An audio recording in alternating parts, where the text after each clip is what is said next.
These three interior designers have been given a photograph of an empty kid's bedroom. They have free reign to design it in any way they please. My name is Jenny Kaplan. My design style is color forward, thoughtful, and a little weird. I'm Darren Jett, and my designs are full of life and full of fantasy. My name is Chiara de Rege, and my design style is warm, modern, and eclectic. No clients, no restrictions, just blank space.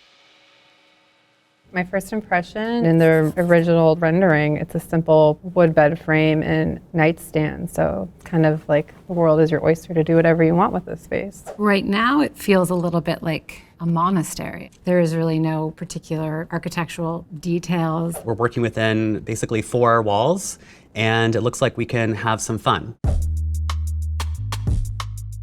In the original rendering, the twin bed is kind of smushed into the corner of the room with where the window is. So I decided to bump up the bed and make it more of a full size, more to the front of the room, and designed a built-in situation for the bed in this beige color, created this kind of cozy nook. I really think in a bedroom, no matter if it's a kid's bedroom or an adult's bedroom, you really want the bed to be the center of attention. And if we do that here and create sort of a niche, we could actually have closets flanking on either side for all the storage that this child might need. And then underneath the bed, we can actually build sort of slide out drawers. So what I like to do is to have a sort of day bed situation, and we would actually lacquer the bed in a sort of green color. So right now I'm looking in kind of this range here, and I'm thinking about going in a sort of aquamarine world. It's very lonely, just a little bed and a side table. I would move the bed to the center. I might also even want to make it a full-size bed. I just think centering it gives us space on the sides to do more. So with the bed, I'm planning on sourcing an antique or vintage wood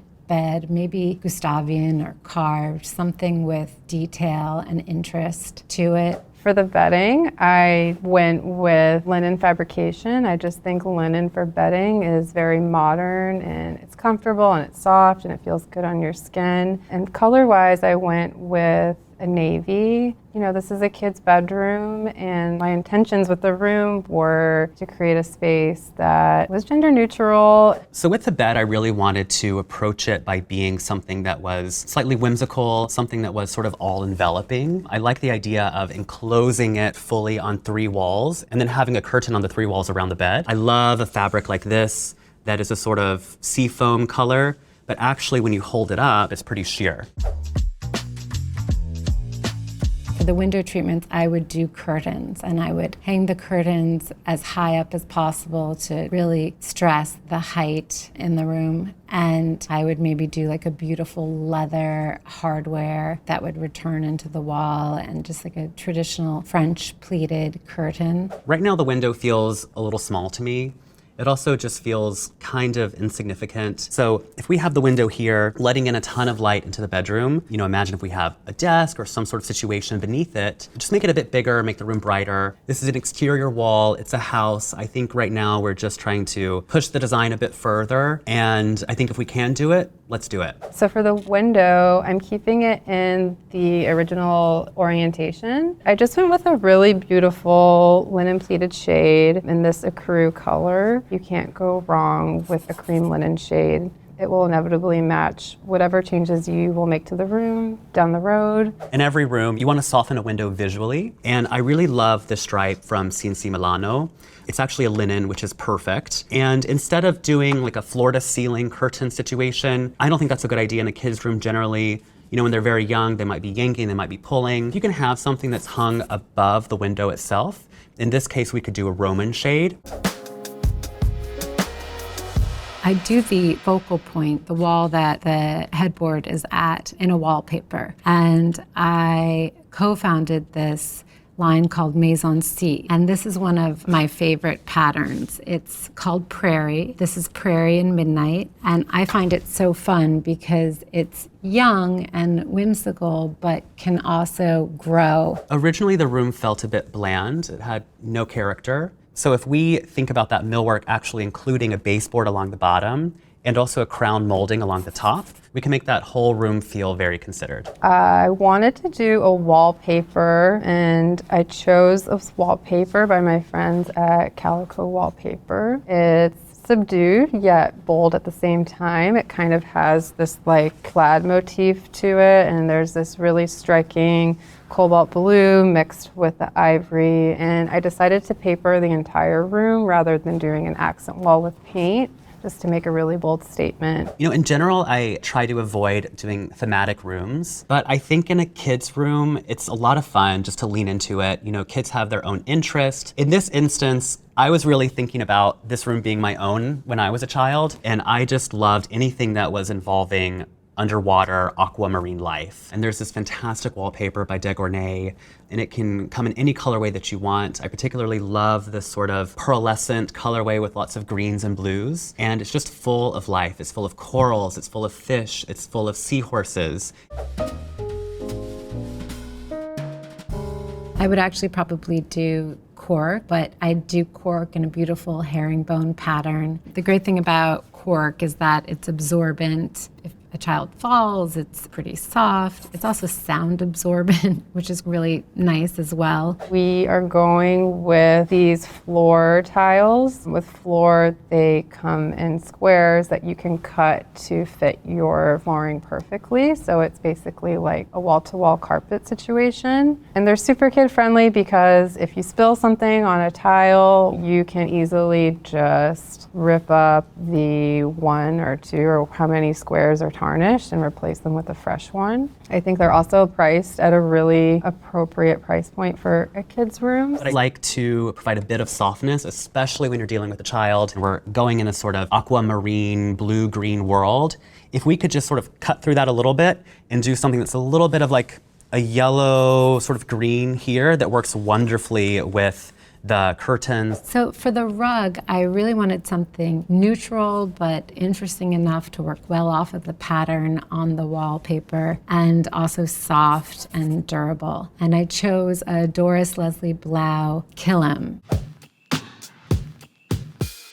I think every child's room needs to have a desk or at least a surface where they can do work. Child will grow up, they will go do homework, they will go to school. I would like to have a desk underneath the window just to really let in all of that extra light. This particular desk, it is by Maison Lelou in any color. I like tying that color into the bed. You know, it has these sort of angles and these lines that come out. It's very amorphous in a way, which to me, it reads kid. And it also reads underwater. With the desk, I'd love to pair it with a really fun chair. This particular chair is by Frank Gehry. So when I was a kid, I had a ton of fish. I think having a little fish like this is a great way for a child to develop a little bit of responsibility, and it's also just fun. For the built-in couch, it's an extension of the bed frame. Similar frame, I went with a velvet seat covering, actually an indoor-outdoor friendly ivory velvet, and I painted the frame the same color as the bed frame, so everything just blends in really seamlessly. I would switch this existing bedside table out. I would love something with a pop of color, a little bit more of a traditional scale, and I chose this Serrado Livia side table, and it's in this really fun yellow, which I love, and then it has this really subtle but beautiful pattern fabric behind it. I love a classic Scandinavian easy chair. I love it in the sheepskin. I just think these chairs are so transitional. You can put them in any environment. The room itself is not too small. It's actually a pretty good size.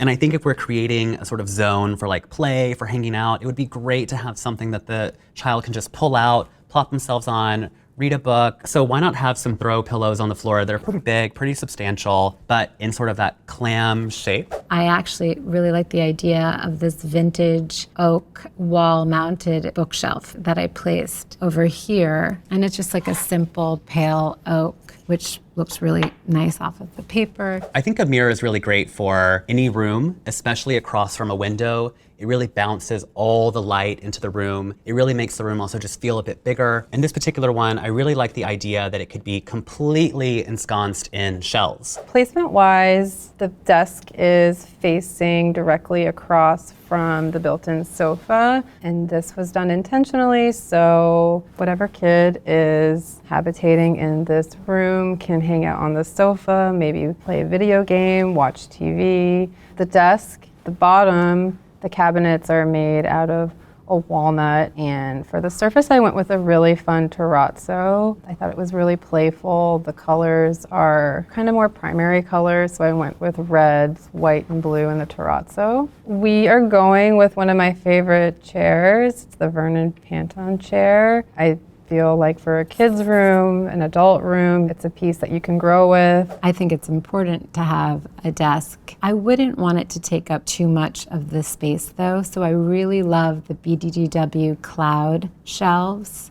The lower shelf is a perfect desk. I chose the Giancarlo Valle Scott chair because of its timeless design. It works at a dining table, but at a desk, it can work anywhere. So for the shelves above the desk, these are some of my favorite shelving. They're by Vizzo. They're modular. You can expand with them. Again, like the chair, I feel like these are a really nice investment that will last you a lifetime if you take care of them. And I really like the open shelving, especially for a kid's bedroom, so you can display your artwork or found objects, books, etc. I really love to create a space, especially with children's rooms, where there's moments in those rooms, where if someone's had a rough day, it brings them a little bit of joy, just an added dimension to the space. So the Tarzan swing, I think I, as a kid, always wanted a swing in every room and never got that. And I'm still now promising my own daughter a swing in one of our rooms one day. So I think any room like this that has more of a play space, a sort of working space, it needs to have a central light above. And this particular light, it is by Still Novo. So it's a vintage piece from the 1970s.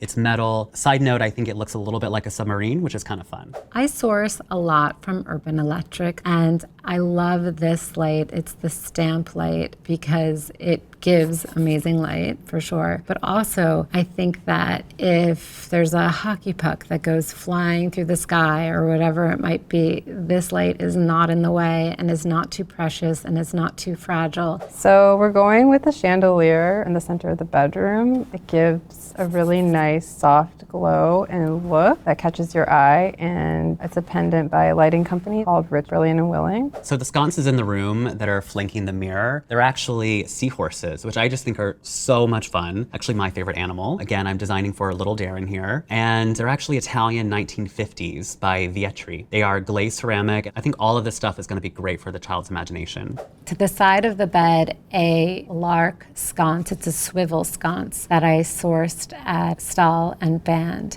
And it's great because if someone is sitting in that easy chair and reading, they can articulate it over to them. Again, brings in the leather, which I think is really pretty in this scheme. I also love having sconces by a bed, especially when you're creating a sort of canopy, a space like this. I think we can go with something that's a bit more of like a reading light, and that would just be fantastic for, you know, in the evening, whenever you're reading to the child. The desk light I also really love. I think the color and the shape really is like a nice complement to all of the other bold accents in the room. This ceramic table light by Giancarlo Valle and Natalie Weinberger is another source of light, which I think is a little bit more elevated and grown up. I am a huge fan of Tommaso Barbi, vintage Italian designer. Oftentimes his pieces are made out of brass, and they are in the shape of leaves. Even though this may not be an underwater leaf, I think you can use your imagination and it clearly goes really well.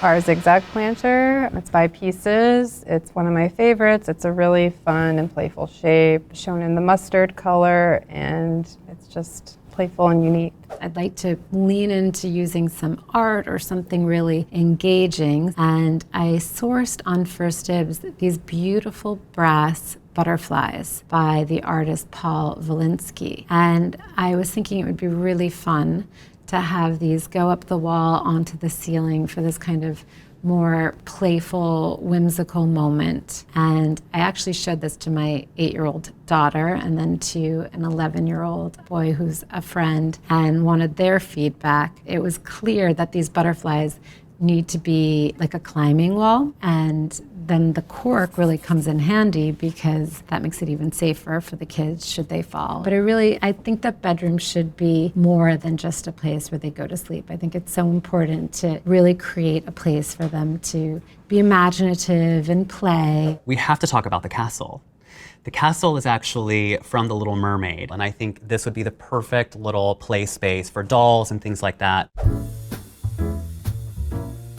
I would have been super excited to have this room growing up as a kid. I love that it's a space that a small child can grow into, into like the early teen years. I've done a few kids' rooms that are a bit more on the geometric, sort of postmodern world. I've always wanted to do a child's room that was leaning into a bit more of that traditional world instead. I love it. I wish I was a kid again. I would have all my friends over. Looking at my finished room, I'm really happy with it. I'm really happy that it also got the seal of approval of some children.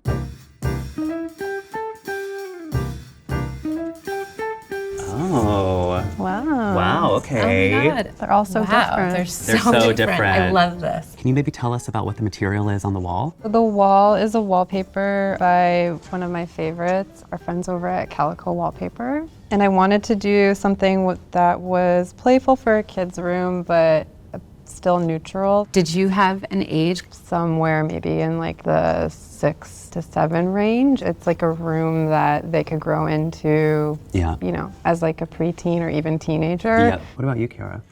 I tested this on my 8-year-old daughter and and an 11-year-old boy. And I think that was I was thinking like 7 to 12, really. But I still wanted it to be playful. Okay, so I was sort of imagining myself as a kid. When I was growing up, my favorite movie was Little Mermaid. Probably like a lot of kids from the 90s, I was completely obsessed. I love Little Mermaid. Yeah, right? So I just really wanted to like lean into that world and not be afraid of like doing a theme for a child. I think that can be kind of fun. And I love the seated throw pillows too. Right. Yeah, the little Totally. shells. Yeah. We also have a starfish up here. And now I see the Little Mermaid reference with the castle. Yeah, that was intentional, yeah.